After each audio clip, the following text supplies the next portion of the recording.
The student-led movement in Bangladesh forced Prime Minister Sheikh Hasina to resign and leave the country on August 5, 2024. Now, how do you view this development in the context of Bangladesh's political history? There was a movement in July, August. There was a demand for quota reform in the government job system.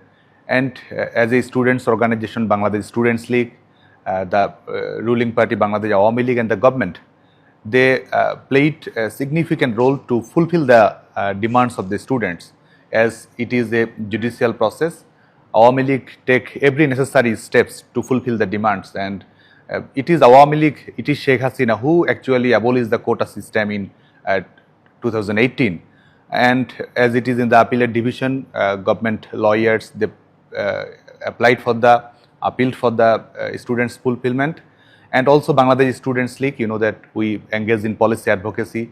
We demanded to the government, we organized protests, rallies, assemblies, because we are committed to the rights of the students. We are committed to the fair treatment in the job employment. And we also arrange such sort of programs like door-to-door campaign to get the views of the students about the quota reform system. So actually, government fulfilled the students' demand. Bangladesh Student League also played a significant role, but the main aim of the movement is using the movement for the own purpose of the fundamental and other opposing political groups. So in cover of the movement, they actually that they prepared for something big like ousting the government, and for this reason killings have been happened, students have been attacked, and they did this by their by their militant cadres. And by doing this, actually they paved the way of that toppling the government. And if we see the current context of Bangladesh, so what is the outcome of the situation of the 5th August event? Right now, Bangladesh is totally a the fascist state, because who are in power, they are not elected by the people. They do not come in a constitutional process. They do not have any sort of legal basis. They are totally undemocratic regime. A self-proclaimed government is running the country. Another thing is that Bangladesh previously is played vital role in fighting against terrorism, extremism, and fundamentalism. And Bangladesh is now is totally under the the fundamental political wings, other terrorist organizations who do not believe in constitutional democracy or liberal values or a competitive democracy. They believe in Sharia law, they believe in extremism. That was their main agenda. So Bangladesh is undemocratic in one sense, and Bangladesh is also in a fundamental state right now. Our economy has been collapsed.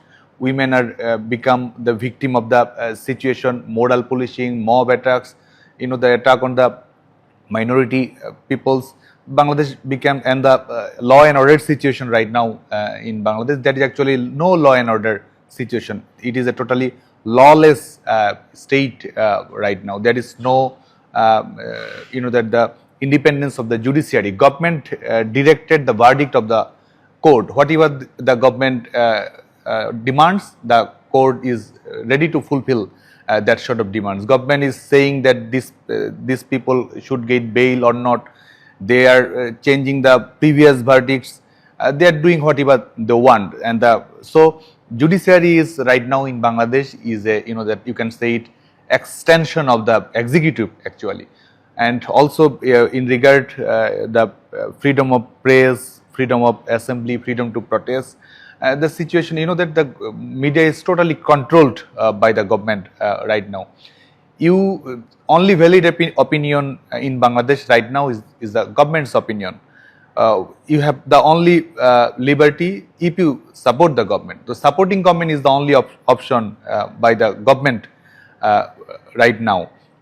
Journalist, the journalist has been harassed. They sent to the prison. Their jobs has been curtailed as per the wish of the government. So actually, this is the total scenario of the government, and the fascist Yunus regime. They are using the state machineries for doing their personal business, that the consolidating the power, and any political party can be elected and govern a country, but they are actually unelected, undemocratic, and they are proclaiming themselves as the ruler of Bangladesh. So it is actually a disgrace to the people of Bangladesh, I think.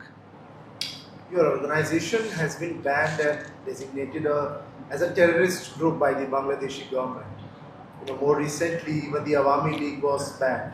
Now, how do you respond to these actions by the interim government led by Chief Advisor Muhammad Yunus? It is one of the proof the how fascist this government is. That Bangladesh Awami League, it is the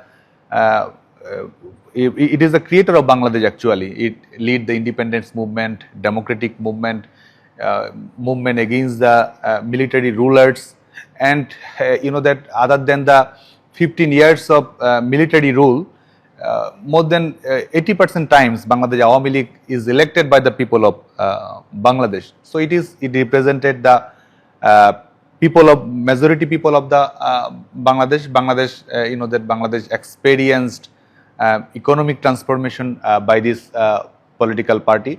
Our every sort of, whether it is human index, millennium development goals, sustainable development goals, per capita income, GDP, reserve, that the youth employment, job security, industrialization, in every cases Bangladesh Awami League played the role. And Bangladesh Awami League, that it believes in the core values of the liberation war, which is that the democracy, which is fight against discrimination, secularism, liberal democratic values. These are the principles of Bangladesh Awami League.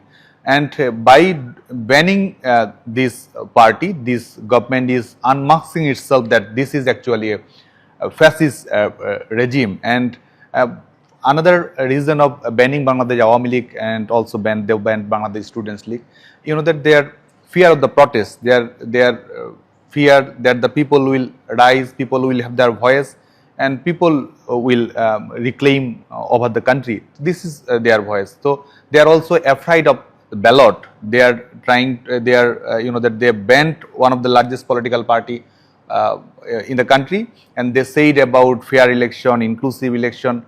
So actually they are afraid of ballot boxes, and also by doing this, that this is not only a decision against a political party, they actually disenfranchises the people of Bangladesh, because if you banned the most promising, most popular political party in a country, you are actually shut down the window of people's choice actually. Another thing is, that as Bangladesh right now is a fundamental state, is that it has a huge network with the international terrorist organizations who believes in Khilafat, who believes in Sharia law, who have their relationships with other terrorist organizations with the country. So they, that they thought Awami League as a threat to their dream of making a Khilafat. Awami League is challenge for them, because Awami League believes in secularism and in democratic values. Awami League fight against terrorism. So that for making Bangladesh a safe haven of terrorism, for making Bangladesh a breeding ground of fundamentalism, and for making Bangladesh a harbor of terrorist activities, they banned Bangladesh Awami League. And another reason of banning Bangladesh Awami League, that they are trying to be in power, whatever they want, whatever they wish. This is the only government in the world maybe who does not know about their duration actually. So that to enlarge their power, to make their duration more, they banned Bangladesh Awami League. But it is true that they do not. This is a government which itself do not have any sort of legal basis. So I think this decision is totally illegitimate. This is against our constitution. This is against the democratic norms of Bangladesh. The Chief Advisor has announced that national elections will be held next year. So, do you believe that the elections without the participation of the Awami League can truly be considered meaningful or credible? No, there is, that election is not priority of this government actually. This is just a state-sponsored drama, just by, that they will use this for their own purpose actually, because they banned Bangladesh Awami League, Bangladesh holds all sort of fascist characteristics. There is no a chance of the people have their own choices. The election is a first, I think. The election is, if you are saying about election, you are banning another political parties. If you see the current situation in Bangladesh, as per the report of Human Rights Watch, more than 3,50,000 people has been arrested and took to the prison in last 10 months. In last month, in every day, more than 1,500 people got arrested and had been taken to the prison. So this is the actual scenario, and I think Bangladesh, the people of Bangladesh, they are waiting for the people's representative. They are waiting for the constitutional rule. They are waiting for the democratic representative to govern the country. So, if that considering the current context, if you are saying that you are going to do elections and it is without Awami League, it is actually an omelette without egg, or you are staging the famous drama of Shakespeare, Hamlet, without the Prince of Denmark actually, and also. You are not liable to the people's right, to the people's voting rights, people's civil liberties, political rights, and you are saying about election, that thing, those things, reforms. It is actually that just to divert the concentration of the people, I think. And if you think also the other matters, that an election, if you want to have an election, the government must be capable of doing that. This is such a government which have no control over the law and order situation. Which is Bangladesh is totally lawless country right now. Women cannot play football. They are getting threatened by the fundamental groups. They cannot give the security of the women. They cannot give the security of the minority. They cannot give the security of the opposing voices, and they are saying that they will do elections. So I think this is actually not possible, and for restoring democracy in Bangladesh, we have no other options other than the removal of this current fascist regime, and this is the priority of the government. Another thing is, that what is doing, what are the works of the current government. If you see the works of the chief interim government, Professor Yunus, that he himself declared himself as the interim government chief, and that the ignoring all sort of ideals of conflict of interest. He is the chief of the government, and he himself exempted from the cases that are against him. He, that he himself exempted more than 666 crores taka, which was 660 crores taka tax exemption. He got himself by that, and he gives himself to his Grameen digital wallet for digital banking. He himself, that give license to his universities, to his new business models. He is representing Bangladesh, and he is doing business with Sterlings. Whenever he visited the other countries, he never played a role of the government chief. Rather than he played the role of a executive officer of his private businesses. That the previously Grameen Bank and other banks have 30% government share. He curtailed it, and right now Bangladesh, the government has 10% share, and he himself is the interim government chief. So actually, he is using the state machineries for his own personal agenda. Restoring democracy is not his priority. Election is not his priority, and he himself is a threat to democracy actually.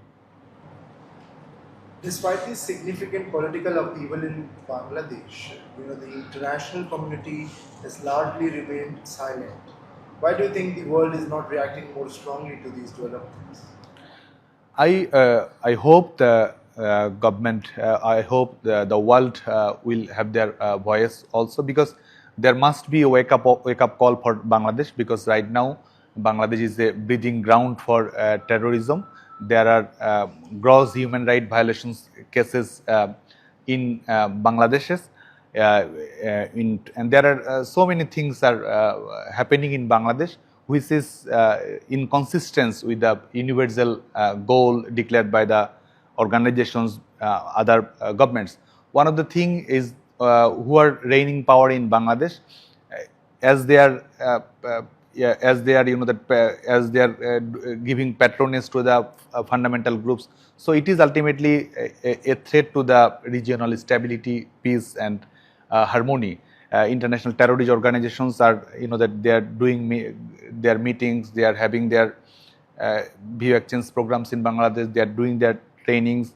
That Pakistan's ISI, which is infamously involved with this terrorist activities, they are having their works, meetings with the other organizations who are convicted of many sort of terrorist attacks. They got the government blessings. They are having their meeting with the interim government chief.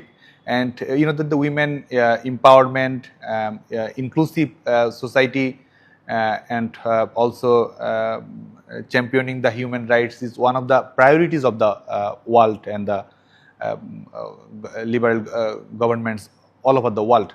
So right now, what is the situation in Bangladesh? Bangladesh is actually the so-called Nobel laureate, he himself preaching peace outside Bangladesh, and Bangladesh is in a stable position where every people is feeling threatened, every people's life is at risk. He is outside, he is saying about democracy, about liberal values. But in Bangladesh, if you have any dissenting voice, if you have any opposing voice, actually you have no right to live. You have no right to stay in Bangladesh. For protesting, for having their own views, for having their own political beliefs, for trying to do advocacy for the human rights and other political rights.